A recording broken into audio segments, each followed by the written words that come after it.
Assalamualaikum warahmatullahi wabarakatuh. Auzubillahi minasyaitonirrajim. Bismillahirrahmanirrahim. Wa ila rabbika farghab. Dan hanya kepada Tuhanmu lah engkau berharap. Allah paling tidak suka jika manusia, terutama mereka yang mengakui kerasulan Muhammad SAW, berharap kepada selain Dia. Sekali lagi ya, Tuhan yang dibawa oleh Rasulullah dari sejak Adam hingga Rasulullah itu Tuhan yang sangat maha cemburu, maha pencemburu. Begitu peminimnya. Dia hanya ingin dirinya yang dikultuskan, dia hanya ingin dirinya diharap-harapkan, dia hanya ingin dirinya dijadikan pusat idola, pusat puncak kesejatian. Ini tipe Tuhan yang dibawa oleh Adam sampai Rasulullah. Oleh sebab itu mereka yang berharap kepada selain Allah pasti akan terjadi hal yang semacam kekecewaan pada akhirnya, kesedihan pada akhirnya, air mata yang berlinang pada akhirnya.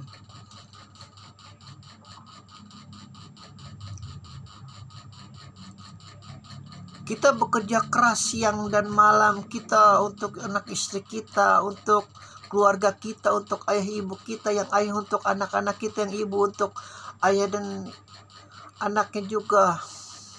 Seorang presiden bekerja keras untuk rakyatnya. Namun jika semua itu dijadikan harapan itu tidak lain kepada Allah, hanya ingin mendapat pujian, hanya ingin mendapat sembahan dari manusia, ucapan terima kasih dari manusia, pasti akan mengalami kekecewaan pada akhirnya. Karena pada dasarnya, ini kita ngobrol psikologi dasar manusia ya. Pada dasarnya manusia itu mementingkan dirinya sendiri. Dia akan berhenti mementingkan dirinya sendiri ketika dia ada keperluan terhadap sesuatu yang selain dirinya. Lalu lahirnya kerjasama. Jadi ketika tidak ada kerjasama, tidak ada sesuatu yang harus diharapkan dari orang lain, pasti dia akan lari kepada dirinya sendiri. Itu banyak yang ketika mendapat menjabat, begitu tidak ada jabatannya, jadi dia seperti merasa ditinggalkan. Jadi hidup di panti-panti jompo, mengenang kejayaannya masa lalu. Karena harapannya itu hanya pada sebatas senyuman manusia, ucapan terima kasih manusia, pujian manusia, pujian manusia. Padahal Allah sendiri menerangkan, kau Muhammad, kau prioritaskan dulu masalahmu mana yang paling penting, lalu kau kerjakan dengan kerja kerasmu, lalu setelah selesai kau bekerja keras lagi, namun harapannya hanya kepada aku. Jangan kepada pujiannya istri-istrimu, anak-anakmu, jangan. Jangan. Kalau hanya sebatas basa-basi sebagai kita, kamu manusia ya nggak apa-apa, tapi hatimu jangan, akalmu jangan, apalagi hawa nafsumu jangan. Dan peringatkan mereka, jangan sekali-sekali berharap kepada selain aku. Luar biasa memang Tuhan yang dibawa oleh Allah melalui perantara-perantara para nabinya. Allah yang sangat narsis, sangat puncak, sangat, memang dia paling yang harus kita harapkan. Mau bagaimana lagi? Tapi ingat, kau harus bekerja keras seperti nabimu Muhammad itu bekerja keras. Tapi ada juga sebagian ulama yang saking bekerja kerasnya sampai lupa untuk beristirahat, itu juga tidak baik. Seimbang agar tidak jadi stres. Kau juga perlu istirahat. Ada berapa persen kita istirahat, berapa persen kita kerja, berapa persen kita untuk beribadah, itu ada.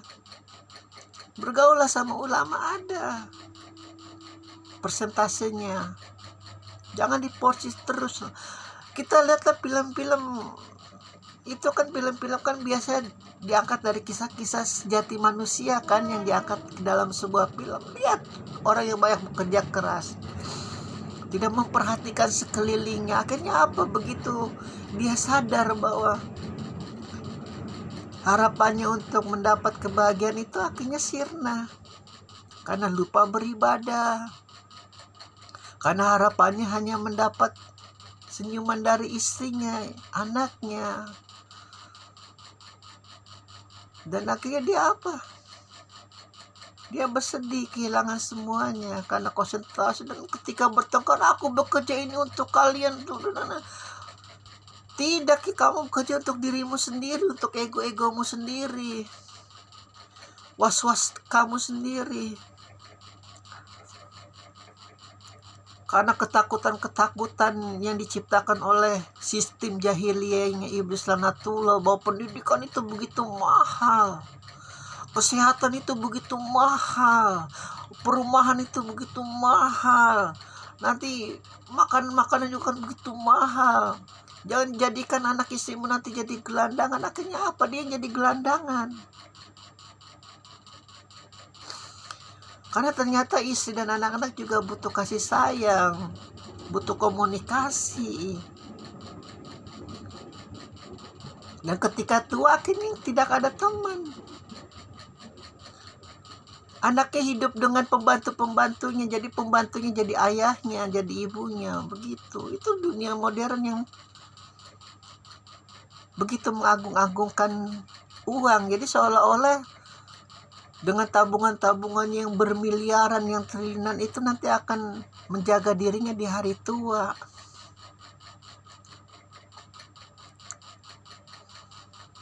Banyak. Kalau tidak percaya, pergilah ke panti jompo. Itu orang-orang sukses semua yang ditinggalkan oleh anak-anaknya. Kita hidup di dunia modern kan, lari ke panti jompo. Lihat, ada sebagian mereka yang menerima karena keimanannya itu kuat. Tidak apa-apa ditinggalkan anak, yang penting mereka sehat, nggak apa-apa. Tapi ada yang tidak menerima juga, akhirnya jadi stres, jadi seperti orang gila. Lihat itu kehidupan modern tidak seimbang. Bekerja terlalu diporsir, lupa beribadah, lupa berkomunikasi dengan keluarga, tidak baik. Dan sekali lagi harapannya itu harus kepada Allah. Bekerja keras saja sudah, harapannya hanya kepada Allah. Mau berhasil, mau tidak berhasil, mau sukses atau tidak sukses, jangan sekali-sekali menghalalkan segala cara. Jangan. Meskipun pada saat engkau menghalalkan segala cara, engkau berhasil, engkau dipuja-puja, engkau diangkat sebagai raja, tapi itu semu, dunia hoak. Tidak ada kejujuran. Orang yang tidak berlaku jujur kepada dirinya sendiri akan menciptakan dunia yang bohong. Meraih jabatan dengan cara yang bohong, meraih penghormatan dengan cara yang bohong. Ingat, ada hati nurani, ruh yang paling kecil, yang mampu menembus berapapun tebalnya dinding yang akan menghalangi ruh itu untuk pergi ketika meninggal. Itu ruh yang paling suci, yang langsung diangkat kepada hak yang paling hak di atas. Jika dia memang berbuat baik, berbuat lurus, berbuat benar, itu ruh para nabi itu langsung diangkat ke surga. Ruh para syuhada, ruh para mujahid, mereka tidak mati, kata Allah di dalam Al-Quran. Mereka tidak mati. Jangan tertipu dengan panca indera kalian. Mereka tidak mati. Mereka ada di sampingku. Mereka 11-12. Sebelum kalian merasakan surga, mereka sudah merasakan dulu surga-surgaan. Nanti surga yang beneran nanti ada di hari pembalasan pada hari kiamat. Seperti ucapan panitia surga ya saya ya. Wallahu alam. Tapi memang begitu ajaran Islam, mau bagaimana lagi. Saya hanya menyampaikan alhamdulillahirabbil alamin.